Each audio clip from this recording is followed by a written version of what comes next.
Ready, start.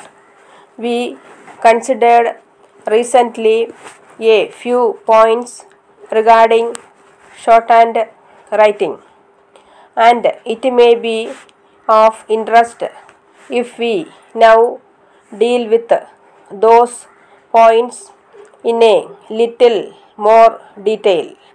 You may remember that our first point was that you, as shorthand writers, should not regard any sort of paper as good enough for shorthand notes.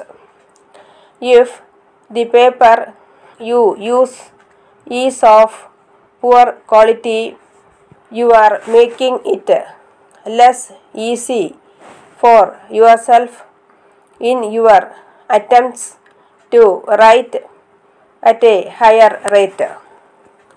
Your writing materials should always be of the very best quality, both in your schoolwork and at the office. Also, you must train yourself to turn over a page very quickly.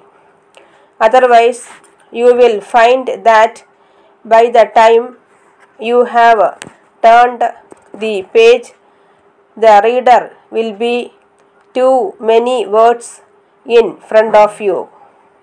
It has been found that many shorthand writers fail to pass shorthand test simply because they have taken too long to turn over the page and so have lost several words. It is easy to understand this when you consider that when you are writing at the rate of 60 words a minute, you are writing one word a second. When you are writing at words a minute, you are writing 2 words a second.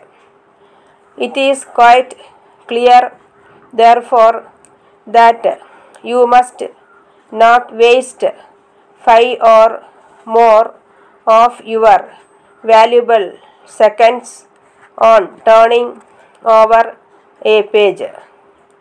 It must be turned without the waste of 1 second.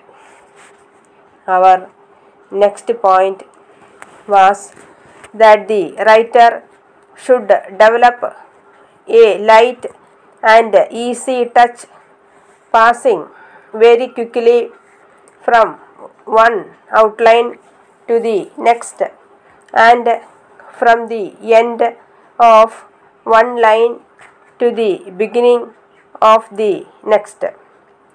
We very often see shorthand writers in the early days of their training writing much too heavily.